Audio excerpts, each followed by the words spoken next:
New video. Let's talk about lifting cases. Let's talk about analog die. First off, lifting cases. Lifting cases came out in 2001. They were great. I was thrilled. Wow, cool. I think I got three 2001s at the time back then. And I was like, wow, look at this case, it's really cool. It was great. What was wrong with the lifting case? Well, a lifting case is not really a good case. Okay, let's look at it that way. A lifting case in the 50s was not a good case. It was a shitty case, people. It's still a shitty case. Don't use the lifting case if you're going to go on a gig. Or just don't. Just don't, okay? Keep them for inside your house. They're nice to keep the guitar in because that's what they're supposed to come in. Maybe if you want to go on a local gig, I usually use them for local gigs, right? But that's about it. They're not padded very well. They're not very good cases. When they first came out, they were very purple inside. The interior was the wrong consistency. It was the wrong color. It was pink, but very purple pink. As the years progressed, it got better and better and better, just like everything else. You know, they got a nickel and dime you with that shit. So they did that. They did the same thing. Pink, pink, pink, pink, pink, pink, pink. But what happened is that a lot of guitars were getting damaged in shipping. The strap pins in the back were getting smashed. Some people headstock snapped, in shipping because for some reason Gibson can't ship a guitar. If some of you remember back then they put those little rubber pieces in the guitar case. They put the rubber on the back like this. It went around the back of the pin. They had a thing. They took the tip off and they would put it somewhere else so that I usually put it either down or up when I put it in the lifting case just in case. It kind of sits too much on the, I don't know. I just put it down, just a tip. So a lot of guitars were getting damaged, and some of the latches would break on the earlier ones. So eventually, what happened in about 2008, 2009, they stopped making them. No more lifting cases. Fuck you. We're gonna give you black cases now. And so they did that for a while. I didn't like that. And a few people didn't like that because you want the case. Come on. Then they decided, okay, what we're gonna do is this. We're gonna take a black case. We're gonna make it look like a lifting case. And they did that for a while. And that was not bad. The interior was pink, the correct interior, and you had nice real latches on all the latches. I kind of liked it. But it wasn't still the lifting case. So then they finally came back out with the new lifting case. The case you have today, 2021s and 2022s and so on and so forth. The good thing about it is it has a little badge now, like the originals had. The neck rests are a little bit better because some of my guitar cases I have like a cloth there to hold the neck up. Sometimes I put another cloth there because there's no extra neck rest. There's only one neck rest on a lifting. Now they give you that little insert that goes underneath here. That's cute. You don't have to keep it in. But remember, when you're putting your guitar in the lifting case, always make sure that the headstock is not resting on the back of the lifting case. Sometimes that happens.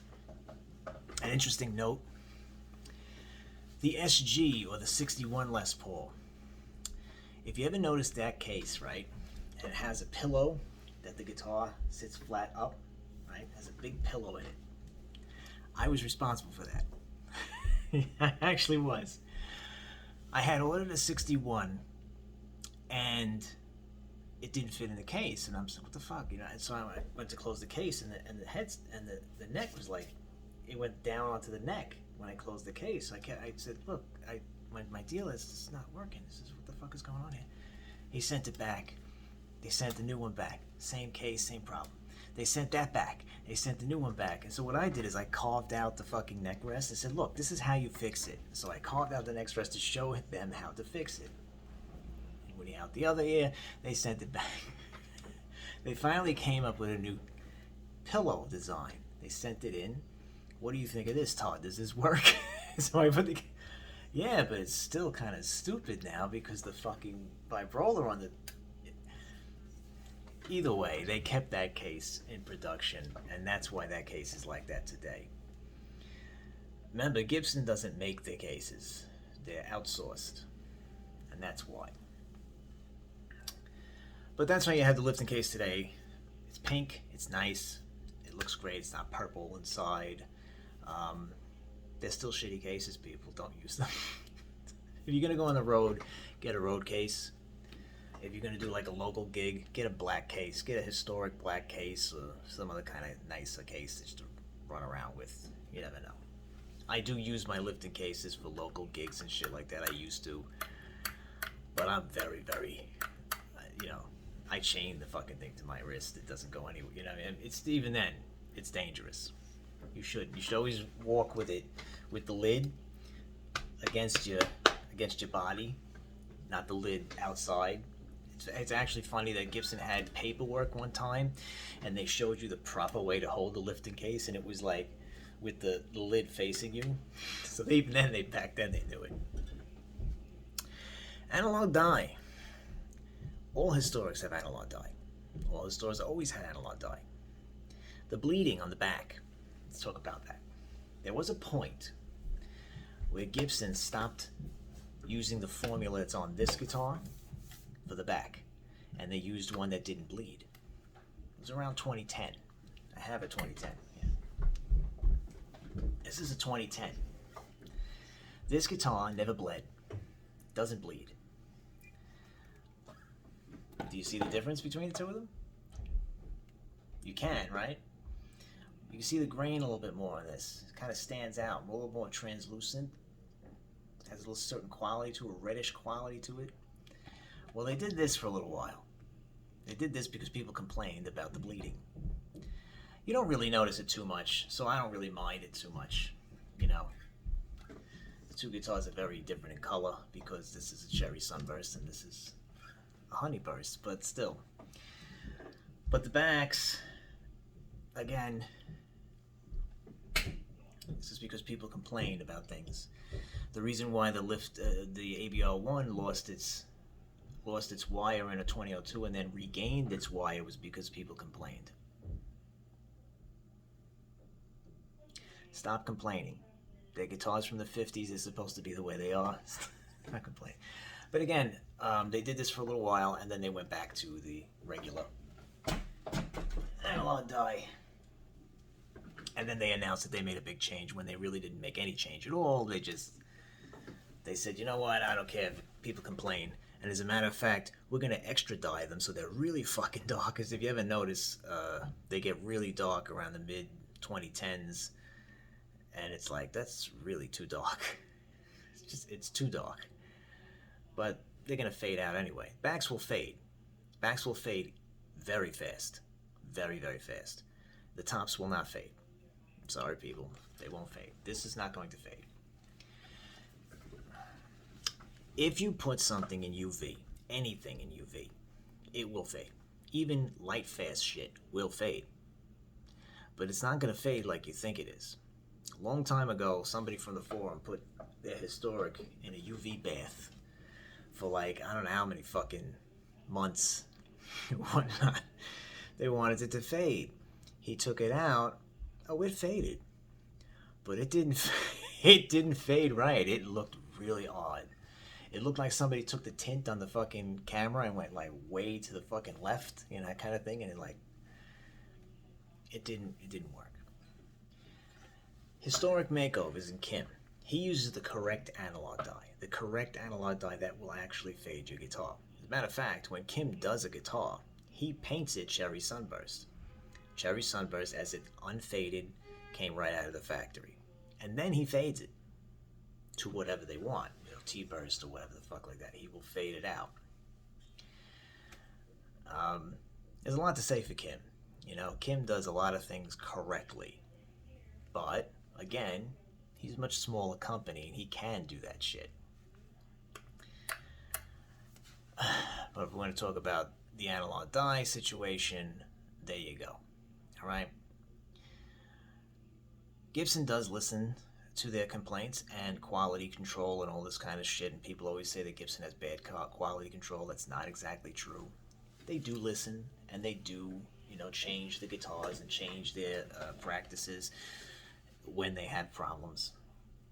they're not completely clueless with that. Sometimes it's not a good idea, and it kind of goes backwards in historic accuracy when a guitar is supposed to be historically accurate. That's the whole point of the thing. See? The horn. It's because of the street I live by. It's small. People think they can double park. Anyway. This is a short one. Short as in 10 fucking minutes.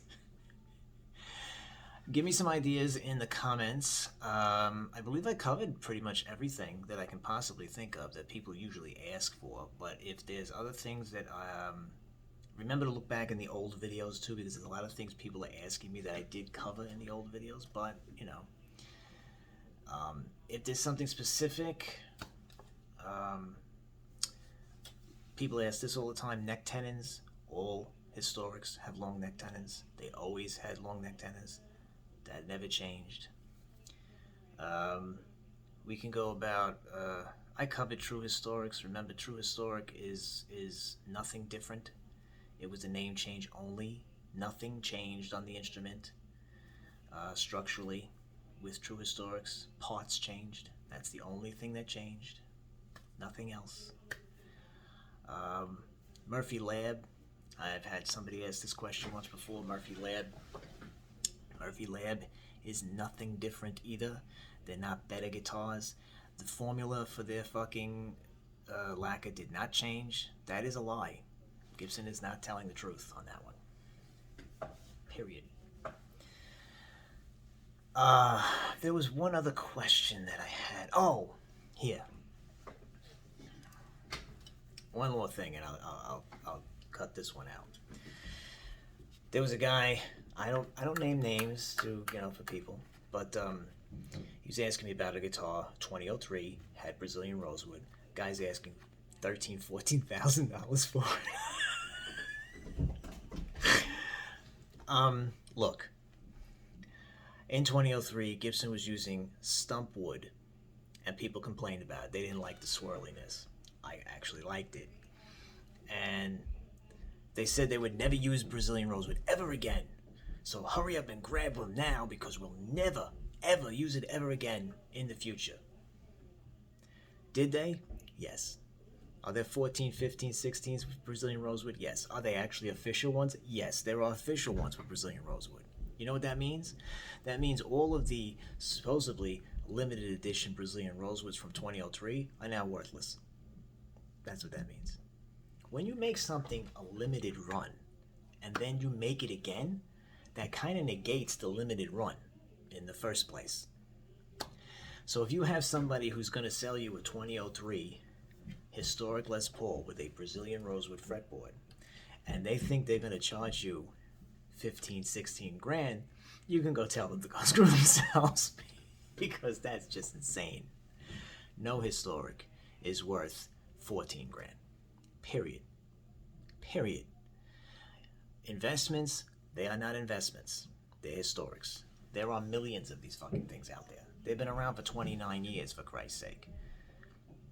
Original Les Pauls from the 50s are expensive because from 1958 to 1960, I'm not telling you exact dates because it didn't work like that. There's only 1,700 fucking bursts that they ever made. 60 years later, how many of them still exist? That's why they're so expensive. That's why. Historics, there's a lot of these.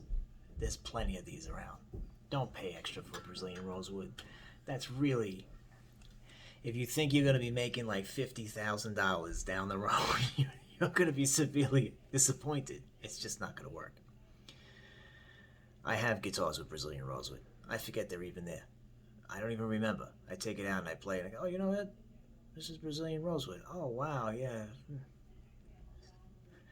It doesn't matter. It really doesn't. It really doesn't.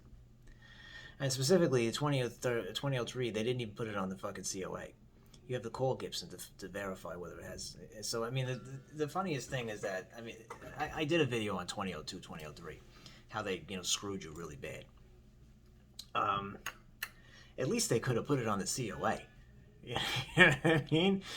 Because if you if you're going to do a limited edition of something that has something that's supposed to be of value, you would think you would put it on the COA so that you'd have proof that it is there on the guitar of value, that is supposed to be of value, but they didn't do that. So you know, this is what happens when you are a Gibson guy. This is what happens. So don't pay 14 grand, please.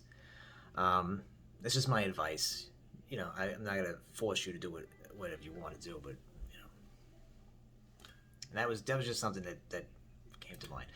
A live video. I thought about doing a live video. I don't know if I can do live videos on Facebook because they stopped me from doing live videos because I have you know, my political views don't line up with the narrative, I guess. I don't know if I'm allowed to do videos, a live video, but that would be a cool idea. Somebody had that idea that we do like a question answer thing. I'm looking into that. I'll see if I can pull that off somehow. That would be cool. I'd like to do that. I always thought also of doing like a one of these with having a guest star, you know, or somebody else in the frame, like two of us together doing it together. That'd be cool. Anything like that. Come up with, you know, some comments or something in the video, okay? You get to hear my horn blows, so.